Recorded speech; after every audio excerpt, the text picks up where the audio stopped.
While the world is busy coddling itself into extinction, there's a group of people watching this who aren't panicking. You're the ones born in the late 60s, 70s, and early 80s.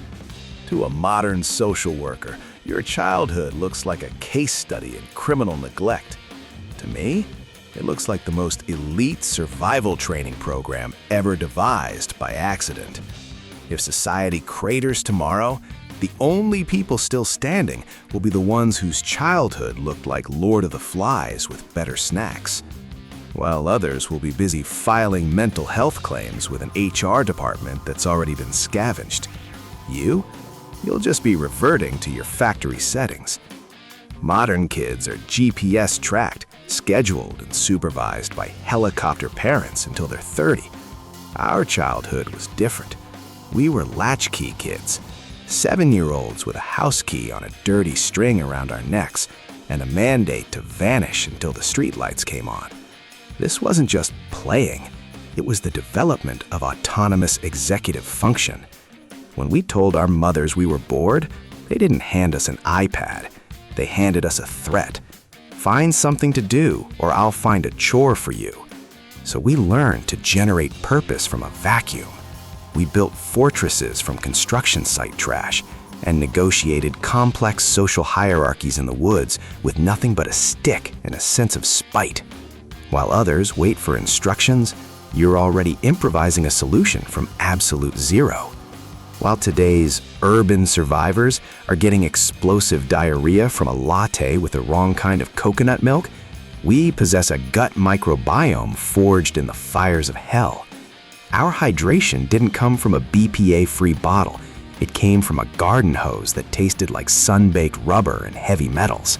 We drank water that was 20% rust and 80% mystery. And it didn't kill us. It turned our stomachs into bioreactors. And remember the medicine? If we cracked our skulls, we didn't get a sticker or a therapy dog. We got a dab of spit, a handful of weeds, and our mother's special treatment. Red mercurochrome or stinging iodine that burned like a blowtorch. It was 50% mercury and 100% pain. The real trauma wasn't the wound. It was the next morning when they'd rip off that crusty, dried-up bandage like they were trying to peel the top layer off our souls. We didn't get empathy. Our childhood was a Darwinian playground. We rode bikes down hills that were basically vertical without helmets.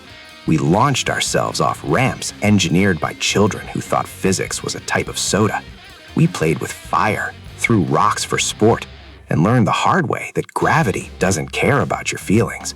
Every broken bone was a data upload to our amygdala, the brain's threat detector. We learned the physics of velocity versus bone density. That's why today, we can assess danger in 3 seconds, while everyone else is still Googling, "Is this safe?" We learned the difference between manageable risk and impending death. This is why in a real crisis, you're the one who stays calm and acts, while everyone else is having a panic attack over a perceived microaggression. Today, if a kid feels sad, they broadcast it to 5,000 strangers for instant validation. We didn't have that digital pacifier. When someone destroyed our reputation at school, we had to eat that feeling. We lay in bed staring at the ceiling while our mothers were on the landline for 4 hours.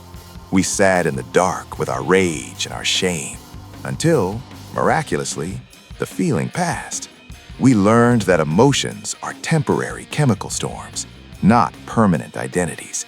We discovered that we can survive internal discomfort without an audience. That is a superpower in a collapse. You don't need constant external soothing to keep your head in a game. Our entire youth was a masterclass in delayed gratification. We waited 7 days for a new episode of a show. We waited months for a birthday toy. We waited for the phone, for the mail, for the world to move at its natural, slow pace. Modern culture has fried the human attention span, turning people into dopamine-addicted toddlers. But your brain is wired for the long game. You have the patience to wait for the right moment to strike, while the on-demand generation starts spiraling because they can't get instant resolution. Every time you look at the world today and feel out of sync, remember, You're not outdated. You're a high-spec survival model in a world full of fragile prototypes. That independence they call emotional coldness, that's competence. That comfort with silence, that's depth. That tolerance for physical pain, that's your tactical edge. We survived a childhood that would get parents criminally charged today, and it didn't break us. It built us for exactly what's coming next. When the grid fails and the supply chains snap, the comfort train generation will be waiting for a government or a corporation to fix reality. But you know what collapses first in a crisis: social trust. Your generation already lived through neighborhood wars over stolen bikes. You learned that people lie, steal, and betray when the stakes are low. Modern kids think humanity is fundamentally good because they've never been punched in the face by reality. You know better. That's not cynicism. That's pattern recognition. Drop a comment if you're a 70s or 80s survivor. What's the one dangerous skill from your childhood that's actually going to keep you alive? If you've realized that our parents' neglect was actually the greatest gift we ever received, hit subscribe. This is Last Smart of Us. We prepare minds, not just gear. Because survival isn't about the strongest or the smartest. It's about the ones who were raised by wolves and told to stop crying. Your childhood was a gift wrapped in tetanus. Unwrap it when the lights go out.